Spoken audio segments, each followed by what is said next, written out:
ایک عبادت اللہ تبارک و تعالیٰ نے ایسی عطا فرمائی کہ جب اس عبادت کو بندہ کرنے کا ارادہ کرتا ہے اور جب بندہ اس عبادت کو کر لیتا ہے اور جب بندہ اس عبادت کے ارکان ادا کر لیتا ہے تو ویسا نہیں رہتا جیسے پہلے ہوتا ہے. اس کا رنگ ڈھنگ، اس کی چال ڈھال، اس کا حتیٰ کہ اس کا نام بھی بدل جاتا ہے. ایسی عبادت کہ بندے کی چال چلن بدل جاتی ہے، رنگ ڈھنگ بدل جاتا ہے اور اس کا نام بھی بدل جاتا ہے. اور وہ عبادت کون سی ہے؟ وہ ایک سفر ہے جس کو عشق کا سفر کہتے ہیں، جس کو جنون کا سفر کہتے ہیں، جس کو محبت کا سفر کہتے ہیں، جس کو مشقت کا سفر کہتے ہیں. جس سفر میں بندہ دنیا سے لا تعلق ہو کر یہ سمجھ کے گھر سے جاتا ہے کہ پتہ نہیں واپسی ہوگی یا نہیں ہوگی، لیکن اس سفر میں بندے کو شوق ہوتا ہے اپنے رب سے ملنے کا. اور دنیا کی تاریخ اس بات کی گواہ ہے، اور دنیا کی جتنی سپر پاوریں ہیں وہ پہلے بھی اور آج بھی اس بات پر حیران ہے، اور دنیا اس کا متبادل آج تک لا نہیں سکی کہ جب ایک بندہ اپنے گھر سے چلتا ہے اور جب وہ ارادہ کرتا ہے کہ میں نے بیت اللہ کا حج کرنا ہے، میں نے اللہ کے گھر کی طرف جانا ہے، اور جب وہ اپنے گھر کی طرف چلتا ہے اور جب وہ بیت اللہ کو دیکھ لیتا ہے تو دیکھنے کے بعد پھر جیسا وہ بیت اللہ میں داخل ہوتا ہے ویسا باہر نکلتا نہیں ہے. یہ صفات اللہ تبارک و تعالی نے اہل ایمان کو عطا فرمائی. آپ کو پتا ہے حج کا ایک پہلو یہ ہے، حج تو اس کو کہتے ہیں کہ ایمان کی حالت میں صاحب مال مسلمان اپنے رب کے گھر کی طرف جائیں گے، اپنے رب کے گھر کے چکر لگائیں گے، اپنے رب کے گھر میں ملتزم سے لپٹ کر دعائیں مانگیں گے، حجر اسود کا بوسہ لیں گے. لیکن اگر آپ حج بیت اللہ کے دوسرے پہلو کو دیکھیں گے، اگر آپ حج بیت اللہ کے اس انداز کو دیکھیں گے کہ پوری دنیا کی اسلام مخالف طاقتیں جب حج کا دن آتے ہیں تو اس بات پر حیرت انگیز ہوتی ہیں کہ انہوں نے اسلام کے مقابلے میں بڑی بڑے پروپیگنڈے لے کے آئے، اسلام کو دہشت گردانہ مذہب بنانے کی کوشش کی، مسلمانوں کو بدنام کرنے کی کوشش کی، مسلمانوں پر جھوٹے الزام لگانے کی کوشش کی. لیکن یہ صرف بیت اللہ ہے کہ پوری دنیا کے کروڑوں مسلمان اگر کسی طرف منہ کر کے نماز پڑھتے ہیں تو وہ بیت اللہ ہے. پوری دنیا کے کروڑوں مسلمانوں کا اگر کوئی مرکز ہے تو وہ بیت اللہ ہے. پوری دنیا کے مسلمان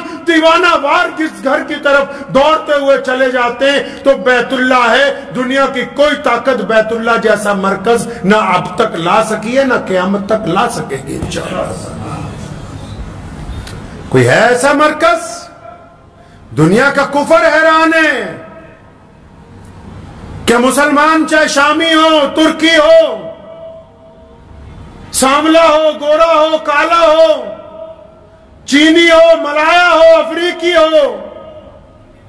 کسی کے پاس کائنات میں محمد رسول اللہ نے یہ جو مرکز مکہ مکرمہ میں بیت اللہ کا جو قائم کیا ہے، یہ ایک ایسی مرکزیت کائنات کے مسلمانوں کو اللہ تبارک و تعالیٰ نے تحفے کے طور پر دی ہے کہ دنیا کی طاقتیں سب کچھ لا سکتی ہیں، بیت اللہ کے مقابلے میں کوئی مرکزی جگہ کائنات کے اندر کوئی دوسری نہیں بنائی جا سکتی ہے. بندہ حج کرنے کے لیے جاتا ہے تو کیسا سفر ہے یہ حج کا؟ حج کے سفر کے آپ انداز دیکھیں. ساری زندگی ایک مسلمان دعائیں کرتا ہے کہ میں حج پر جاؤں، میرا موقع مل جائے حج پر جانے کا. اور جب بندہ حج پر جانے کی ٹکٹ لگ جاتی ہے، ویزا لگ جاتا ہے، تو جب حج پر جانے کا ویزا لگ جاتا ہے جب ٹکٹ لگ جاتی ہے تو حاجی کیا کرتا ہے جی؟ حاجی صرف کپڑوں کی تیاری نہیں کرتا، حاجی صرف ساز و سامان تیار نہیں کرتا، حاجی صرف اپنے سر پہ باندھنے کے لیے پگڑی یا پیروں میں پہننے کے لیے بہترین جوتے نہیں خریدتا، حاجی اپنے اٹیچی میں طرح طرح کا سامان بھرنے کی کوشش نہیں کرتا۔ حاجی جب اس کو پتا لگتا ہے کہ مجھے میرے رب نے بلایا ہے تو رب کے گھر کو دیکھنے کا اشتیاق ایسا ہے، اللہ کے حضور پیش ہونے کی محبتیں ایسی ہیں، یہ جنون ایسا ہے، یہ عشق ایسا ہے کہ بار بار اپنے گریبان کے اندر جھانکتا ہے کہ عبد الرحمن اگر کسی کا دل دکھایا تو معافی مانگ لے، کہ جنید اگر کسی کے ساتھ ٹھگی ماری ہے تو اس کا مال واپس کر دے، اگر کسی کے ساتھ زیادتی کی ہے تو اس سے صلح کر لے، اگر کسی کے ساتھ دھکا مارا ہے تو اس سے معافی مانگ لے۔ حاجی حج پر جانے سے پہلے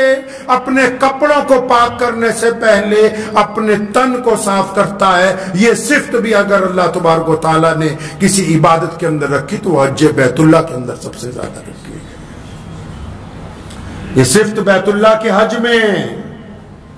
کہ حاجی روانہ بعد میں ہوتا ہے، پہلے اپنے دل کو کھنگالتا ہے، اور کہا نا کہ عبادتوں کے دو رنگ ہیں، ایک تن کی عبادت، ایک من کی عبادت۔ تن سے جتنی مرضی عبادت کرتے رہو یہ اس وقت تک قبول نہیں جب تک من صاف نہ ہو جائے۔ تن چاہے جھکتا رہے لیکن اللہ من کو دیکھتے ہیں۔ تن کی پاکیزگی کے لیے ضروری ہے کہ من کی پاکیزگی کو اختیار کیا جائے۔ تن اچھا کرنے کے لیے ضروری ہے کہ من اندر سے اچھا ہو جائے۔ جن کا تن پاک ہے اور من ناپاک ہے وہ جتنے مرضی تندہی کے ساتھ عبادت کرتے رہیں ان کی عبادت قبول ہونے والی نہیں ہے۔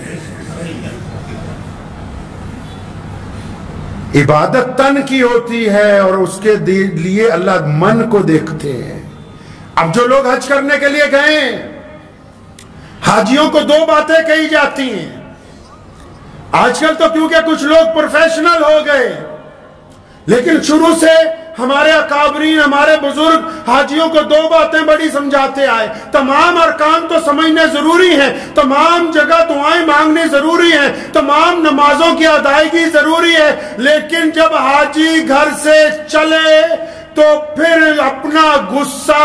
اور اپنا آرام دونوں چیزیں گھر چھوڑ کر جائے۔ جب حاجی اپنے گھر سے چلے تو اللہ اور اس کے رسول کی محبت اور مشقت کو ساتھ لے کے چلے۔ اگر غصہ اور آرام ساتھ میں لے کے جائے گا تو راستے میں بات نہیں بنے گی، اگر محبت اور مشقت ساتھ میں لے کے جائے گا تو قدم قدم پر اللہ کی نصرت اس کی طرف آئے گی۔ جب بندہ طواف میں چلتا ہے نا، مطاف کے اندر حدیث میں آتا ہے کہ ایک قدم چلتا ہے ایک گناہ کم، ایک درجہ بلند۔ اللہ تعالیٰ نے یہ بیت اللہ نعمت عطا کی ہے، اپنے ماننے والوں کے لیے نعمت ہے یہ۔ اللہ تبارک و تعالیٰ آپ سب کو اپنا گھر دکھا دے اور نبی علیہ السلام کے روضہ مبارک کو دکھا دے۔ جب بندہ پہلی مرتبہ جب بندہ بیت اللہ کو دیکھتا ہے، جب آپ وہاں جائیں گے تو جب بندہ بیت اللہ کو دیکھتا ہے تو اس دیوانہ وار بیت اللہ کی طرف دوڑا ہوا چلا جاتا ہے، جیسے کوئی صدیوں سے بچھڑا ہوا بچہ اپنے ماں باپ کی طرف دوڑتا ہے، اور ملتزم کو پکڑ کے خانہ کعبہ کے گلاب کو پکڑ کے اس طرح روتا بلبلاتا ہے جس طرح کوئی تڑپتا ہوا بچہ اپنی ماں کے آغوش میں جانا چاہتا ہے۔ اس کو پتا ہے کہ اس در کے علاوہ کوئی در نہیں ہے، اس دروازے کے علاوہ کائنات میں کوئی دروازہ نہیں ہے۔ یہ بیت اللہ کی صفت ہے کہ جب بندہ بیت اللہ کو دیکھتا ہے تو اس کے من کی ساری برائیاں نکل کے باہر چلی جاتی، ایسا ہو کے آتا ہے جیسے ماں کے پیٹ سے آج ہی پیدا ہوا ہو، ایسا ہو کے آتا ہے۔ آپ کیا سمجھتے ہیں کہ حاجی جو ہے صرف حاجی بننا یہی ہے کہ وہ کیا مکہ اور مدینہ منورہ کو دیکھ کے آئے؟ نہیں، بیت اللہ کو دیکھنے کے بعد بندے کے دل میں اپنے رب کے لیے، اپنے رسول صلی اللہ علیہ وسلم کے لیے جذبات امڑ کے سامنے آتے ہیں۔ آپ دیکھیں اب تک کتنے لوگوں نے جو بیت اللہ دیکھا ان میں سب یہ کہیں گے کہ ہماری آنکھیں اشکبار ہو گئی۔ کتنے ہیں جو بیت اللہ کو دیکھ کے بے ہوش ہو جاتے ہیں، کتنے ہیں جنہوں نے بیت اللہ کو دیکھ کے اپنی جان